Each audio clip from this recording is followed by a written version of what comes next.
Test of hypothesis. This is a C-test and T-test. Tagalog version. What is C-test mean? It is a statistical test used to determine whether the two population means are different when the variances are known and the sample size is large, where the sample size n is equals to greater than 30. It can be also used to compare one mean hypothesis value, and the data must be approximately fit to a normal distribution. Otherwise, the test doesn't work. So kung alam naman natin, nakikita natin ang n is greater than equal to 30 as a sample size. So ito yung formulang gagamitin natin sa test. So meron tayong x bar as a value minus the expected value divided by the standard deviation divided by the square root of sample size. So mostly, ito yung approximately na gagamit natin for our z-test in hypothesis. What is t-test? It is applied to the sample population. The t-test formula depends on the mean, variance, and standard deviation of the data being compared, where sample size n is less than 30. So kung mas mababa sa 30, ang sample size natin, t-test ang gagamitin natin. X bar minus the expected value divided by the sample standard deviation divided by square root of n. Dapat yung n natin mas mababa sa 30. So in t-test, we use the t-table value. So in order to find the critical value or critical region, take note, the critical value will stay on the t-table value looking for the degree of freedom. So yung degree of freedom natin is equals to sample size n minus 1. So magso-subtract tayo ng n minus 1. And the corresponding of the alpha value from 0.05 to 0.1. So ito yung 5%, ito yung 10%. So, if the test obtainably statistically greater than critical value, take note, if the test obtained is statistically greater than critical value, the initial hypothesis is wrong. So, when we conclude that the results are significantly different, sabihin, pag mas mataas dun sa 5% at 10%, kailangan i-reject natin yung ating null hypothesis dahil meron daw kaibahan dun sa mga resultang nakuha natin. What are the commonly used if the given is 5%, 1%, and 0.01%? So these are the table value for critical values for one-tailed, and two-tailed tests. These are the three commonly used as levels of significance. Ito yung madalas na ginagamit. 0.05, 0.01, 0.01. So if we have a one-tailed, and if you are looking for the negative sign or lower than, below than, less than, ito yung magiging critical value natin, negative 1.64. Pero kung one-tailed going to the right, higher than, more than, ito yung 1645 ang ilalagay natin. Pero kung two-tailed ang hinahanap, which is equal and not equal, ito dapat equal yung HA natin. Automatic two-tailed na yun. So, 1 positive and negative 1.96. So, ito yung sa normal, parang normal curve going to the left or not going to the right. Pero kung 1% naman, again, one-tailed, going to the left, lower than, below than, less than, negative 2.33 ang lalagay mo. Pero kung greater than naman, 2.33 ang ilalagay mo as positive. Pero kung equal, siyempre, two-tailed yun, both sides, meron siyang positive and negative 2.28. And 0.01 naman, or 0.01%, ito yung magiging value natin. Greater than 3.09, pagka less than, for the left-tailed, negative 3.09, and the other one for the two-tailed, positive and negative 3.30.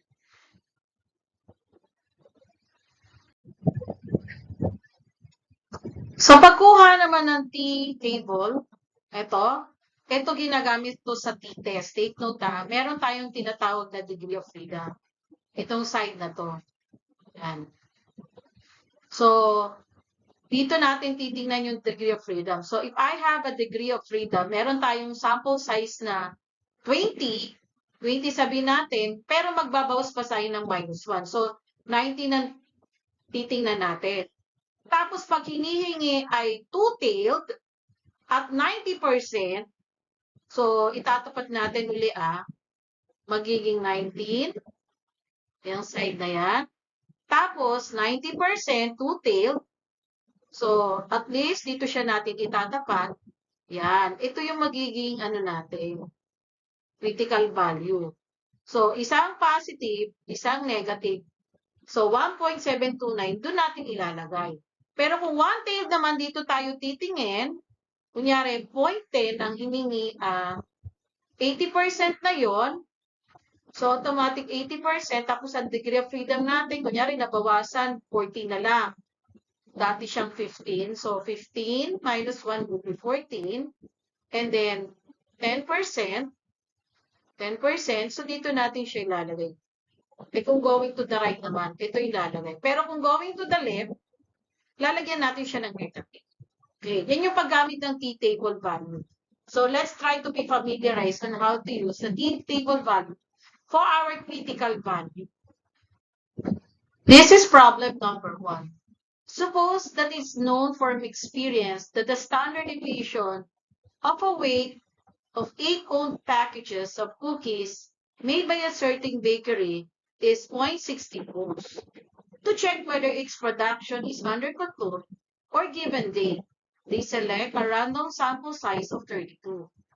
And package find their mean of weight X is equals to 8.112 ohms. Since the bakery stands to lose money when you have a mean greater than 8, and the customer losses out when your mean is less than 8. Test the null hypothesis, which is mean is equals to 8, and against alternative not equal to 8, using the alpha level of 0.01. So how will you do this one? Ganito yan eh.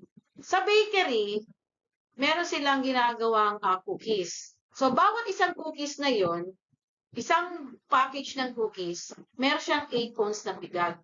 Take note 8 ounce na bigat daw. Ngayon, sa dami na lang ginawa, kumuha sila ng sample size na 32 package. Pero sa sample size na 32 package ngayon, napansin nila na 8.112 ang ounce bawat isang peraso. Kumbaga average yun eh. Pero di ba malulugi ka pagka sobrang nilagay mong biskwit? Kung ikaw rin lang man. So, gagawa tayo ng against for this one, yung alternative and null hypothesis. Sabi. And the customer losses out. So, pag greater than 8, baka malugi.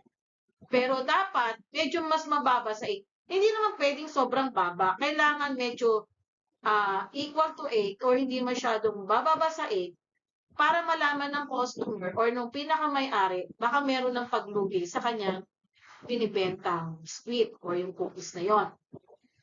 So, mean is equals to 8 and alternative hypothesis is not equal to 8. So, ang gagamitan natin, 0.01 or 1% lang. How do we solve for the test of hypothesis testing in this problem?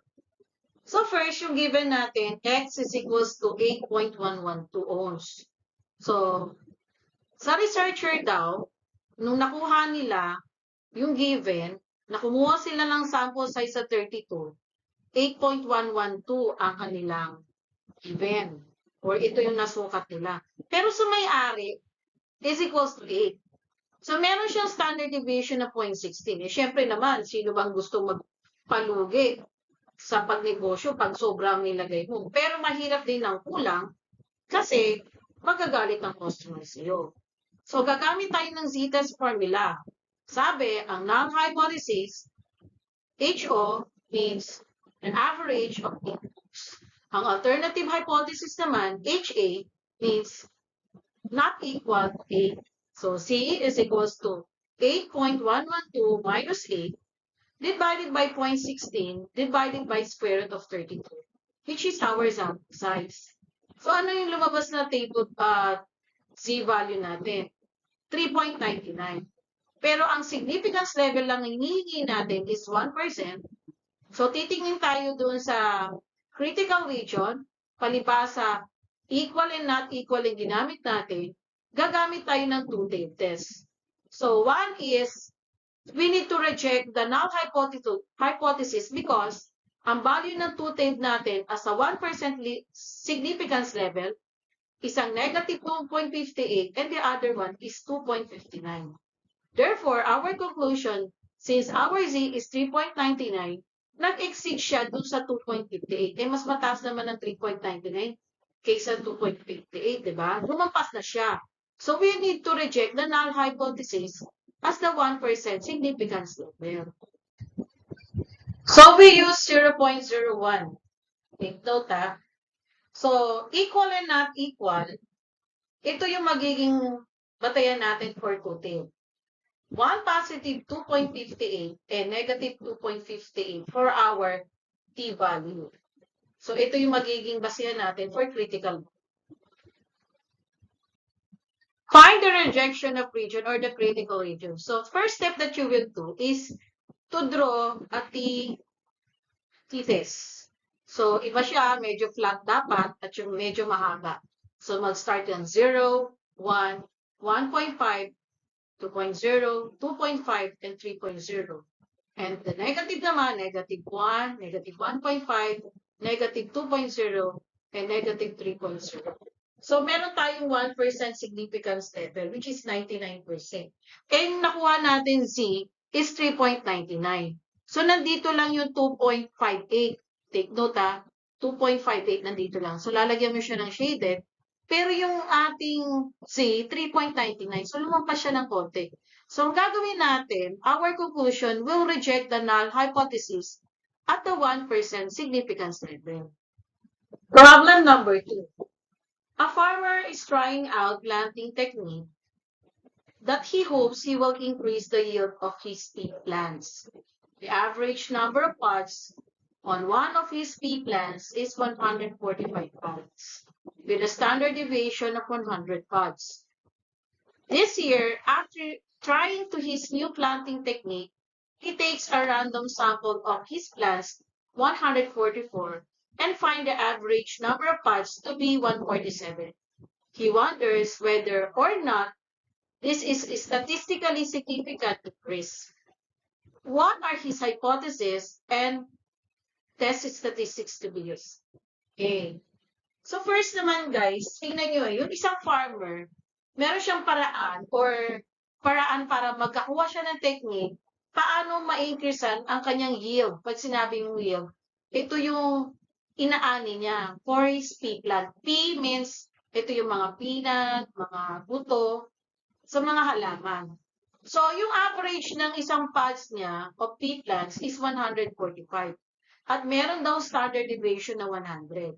So, after a year or this year, after trying new technique, merong bagong technique siya, kumuha siya ng random sample ng mga halaman niya, kumuha siya ng 144. Sa 144 na yon, meron average na 147. Imagine mo sa daming halaman na kinuha niya, 144, or sa daming halaman na ginawa niya, kumuha lang siya ng sample size ng 144, pero yung average ng pods is 147.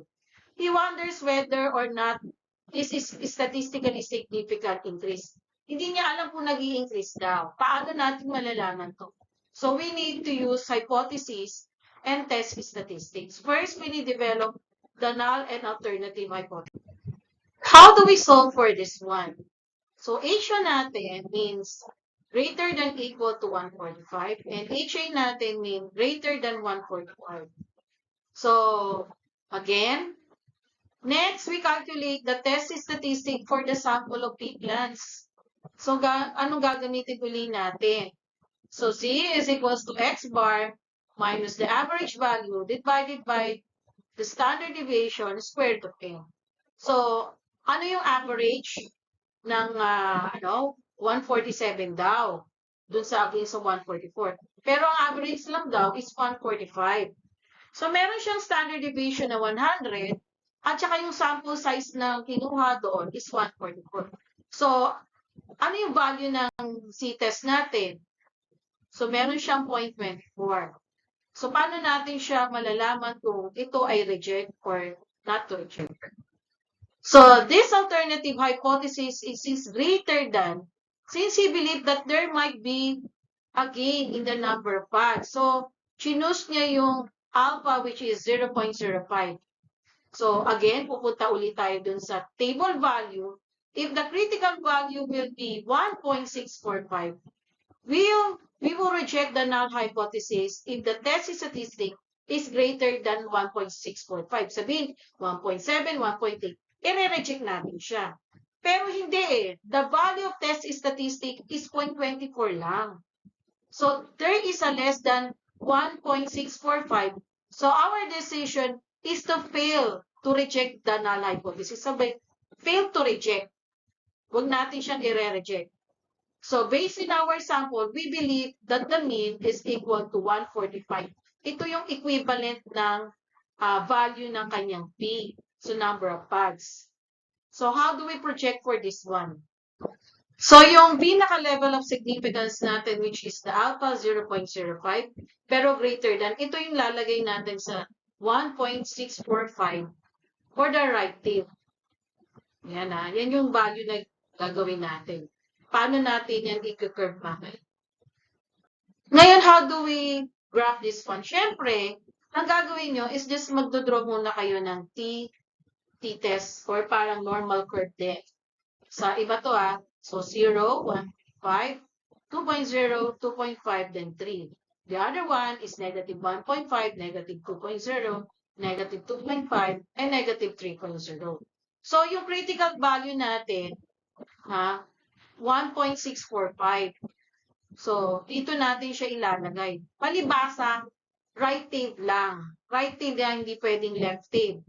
Or right tail lang tayo kasi greater than naman ang inyo. So, nandito yung 1.645. Pero yung test statistic natin, which is 0.24, dito siya tumapa. Ito yung sinasabing non-rejection of fusion. So, therefore, hindi natin pwedeng i-reject yung ating null hypothesis. Okay? No rejection of region of our null hypothesis. Problem number 3. Duracell manufactures battery that the CEO claims will last an average of 300 hours under normal use. A researcher randomly selected 20 batteries from the production line and tested these batteries. The tested batteries had a mean lifespan of 270 hours, with a standard deviation of 50 hours. Do we have enough evidence to suggest that the claim of an average lifetime of 300 hours is false? So we use the level significance 0.05. Okay, how do I explain this one? Yung Duracell, nagmamanufacture ng batteries. Sabi, yung CEO, yung pinakamay-ari ng gumagawa ng batteries, ang alam niya, pag normal use ang gamit, 300 hours ang lifespan niya. Pero sa researcher, kumuha sila ng 20 batteries as randomly selected. Ang dami nilang ginawa, so more than 1,000.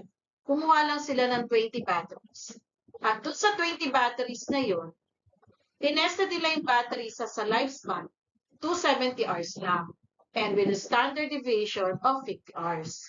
So do we have enough evidence to suggest that the claim of an average lifetime of 300 hours is false? So we use the level significant 0.05. So how do we state that in null and alternative hypothesis? So HO, which is null, is equals to 300. Kasi in the words of average, and HA not equal to 300. So dito tayo gagamit ng t-table. Kasi yung problem natin, 20 batteries lang. So 20 minus 1 will be 19. Pero ang significance level na hinihingi ay 95% or 0.05, pero 2 tail. So 2.093. Isang 1 tail, isang left, isang right. So 2.093 take note. 2 tail. Okay, identify the appropriate significance level to confirm the test assumption. So we will use the standard significance level of 0.05. Yan na. And we assume that the normal population distribution. So ano yung gagamitin natin? Test statistics. So we use t-test. So t-test, x bar minus the mean or expected value divided by the standard deviation divided by square root of 20. So yung 20 kanina, ginamitan natin na degree of freedom na 90. Okay? So 270 minus 300, ito yung sinasabing sa researcher, 270 lang sa kanila, pero sa may-ari ay 300 lang. May katotohanan ba yan? So, we will divide the 50 as our sample size standard deviation and then square root of 20. So, lumalabas negative 2.68. So, how will you do that? So, yan, gumamit nga tayo ng degree of freedom sa 20 batteries, magiging 19. So 19 degrees of degree of freedom 0.05. The significance levels as a critical value is positive and negative 2.09. So therefore, our T answer or T test is negative 0.68. How do we do this? Siyempre, mag-graph muna tayo ng T value. So nandito yung 0, 1, 1.5, 2.5, and so on.